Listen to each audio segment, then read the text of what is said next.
Hello everyone, my name is Sandra Leal and I'm the Director of Clinical Pharmacy at El Rio Health Center in Tucson, Arizona, and I'm also the co-chair for the Patient Safety Collaborative.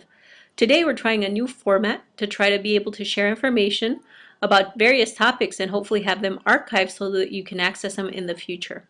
So this video is going to be part of that collection. Today, what I was going to speak about is how to justify reimbursement for clinical pharmacy services, because this is one of the most common questions and most frequent questions that I receive on a regular basis. Sometimes I receive phone calls, I sometimes receive emails requesting evidence to show how we're able to justify services. And the evidence could be something that you can distribute to administrators within your own practice, or it could be to convince third-party payers, or even legislators or other people that you're trying to convince about the justification of clinical pharmacy services. So one of the recent projects I was involved with the American Society of Health Systems Pharmacists is a publication that just got released in late January, and it's called Building a Successful Ambulatory Care Practice, a Complete Guide for Pharmacists.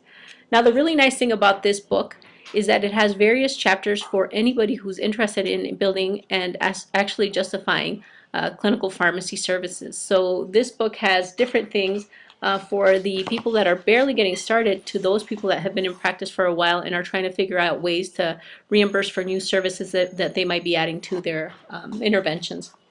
But I'll give you an example of some of the chapters here. Defining the ambulatory patient care model, planning and steps to build the ambulatory practice model, developing a business plan. And again, something very critical that I get asked about a lot is, do you have an example of a business plan? Can you send it to me? Well, this book actually has a resource. It's called the Toolkit, where they have a model business plan and you can modify it to whatever your needs are. There's another critical chapter here on marketing your ambulatory practice, and that's very important. How do you recruit patients? How do you expand to new disease states? How do you market and make sure that people know what you're doing? The chapter I specifically wrote with a couple of other authors is chapter 8, and it's called Reimbursement for Pharmacists in an Ambulatory Practice. And so we have different forms that we use. We actually went through different codes that we can use depending on the practice that we're in, and the co-authors that I wrote this with actually have different backgrounds, so you'll get a perspective from various people. Another list that I put together, and you'll be able to access that in the healthcare community's website, or as a link that we're going to be sending to you, is a list of really important papers that you can actually use to justify your services. And one of the things that's most prominent there is the recent letter that was written by the Surgeon General, Regina Benjamin, supporting the role of pharmacists on the treatment team, which is very much in line with what the Patient Safety Collaborative is trying to do. It's to justify clinical pharmacy services to both improve healthcare outcomes and to improve patient safety. So you'll be able to access this list of resources. Some include studies. Some of them are simply on health outcome improvement justification, but others actually talk about the financial benefit of having these services as part of routine care, and then also on patient safety and how health outcomes are improved as part of routine care. So that list will be available to you. So hopefully this is just a start of some of the resources that we can give you access to. Hopefully you don't have to reinvent the wheel.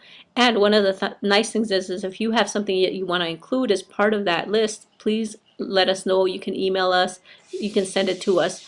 One of the nice things that is that if you have your own data that you want to include in that, that even makes the case for stronger justification.